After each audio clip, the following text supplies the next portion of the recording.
學會放下那些曾經讓我們夜不能眠嘅煩惱。究竟有多少事值得我們為之操心的呢？生活嘅真諦或許就在於學會接受，學會釋然。一生很短，轉瞬即逝，我們經常把時間花在無謂嘅爭執與煩惱中，卻忘記了生活本質，與其在意那些弄不懂的事，不如放下心中嘅執念。世間萬物皆有其道理，有些事情我們無法掌控，也不必強求去理解。正如那句老話，不懂就不懂，何必強求自己去探究每一個深邃的謎團。人與人之間嘅關係也是如此，有些人注定無法相知，有些情感終究難以把握。與其在心中反覆揣摩，不如坦然面對。每一段關係都有其存在嘅意義，或許是陪伴，或許是教訓。無論結果如何，我們都應心存感激。畢竟每一個人都在我們生命中留下了獨特嘅印記。無論遇到什麼事情，請千萬不要為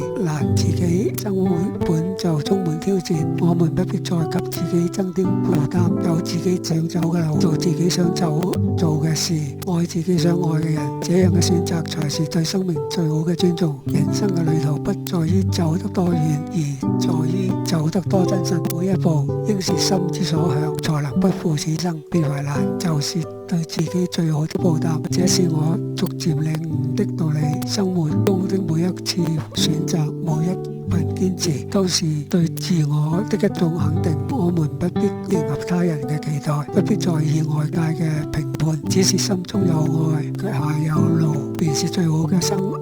在這紛繁複雜嘅世界裏，願我們都能在喧囂中找到一片寧靜，活出自己的精彩人生。苦短，何必計較？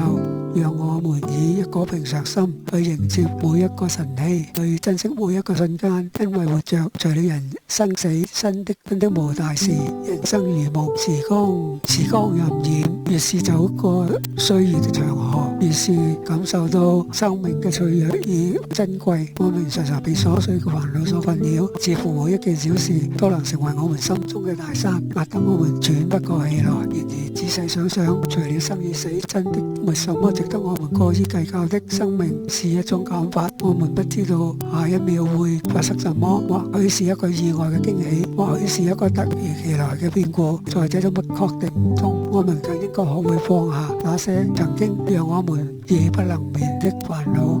究竟有多少是值得我們為之操心的呢？生活嘅真諦或許就在於學會接受，學會釋然。一生很短，轉瞬即逝，我們常常把時間花在無謂嘅爭執與煩惱中，卻忘記了生活嘅本質。與其在意那些弄不懂的事，不如放下心中嘅執念。世界萬物皆有其道理，有些事情我們無法掌控，也不必強求去理解。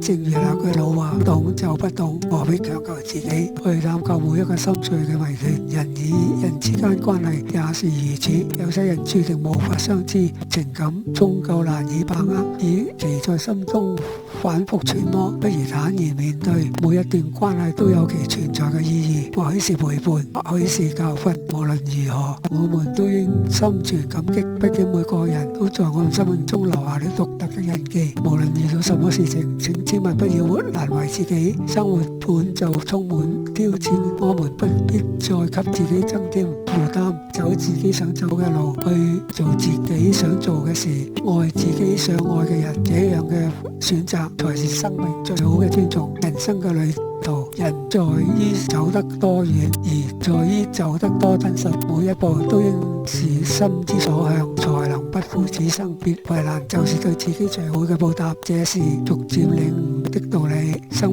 活中嘅每一次選擇，每一份堅持，都是對自己的一種肯定。我們不必迎合他人嘅期待，不必在意外界嘅評判，只是心中有愛，腳下有路，便是最好的生活。在這紛繁複雜嘅世界裏，願我們都能在喧囂中找到一個片寧靜，活出自己嘅精彩。人生苦短，何必計較？讓我們以一個平常心去迎接每一個晨曦，去珍惜每一個瞬間。因為活着除了生死，人任真的無大是人生如夢，時光荏苒，越是走得過歲月的長河，越是感受到生命嘅脆弱與珍貴。我們常常被瑣碎嘅煩惱所困擾，似乎每一件小事都能成為我們心中嘅大山，壓得我們喘不過氣來。然而仔細想想，除了生與死，真的沒什麼值得我們過於計較。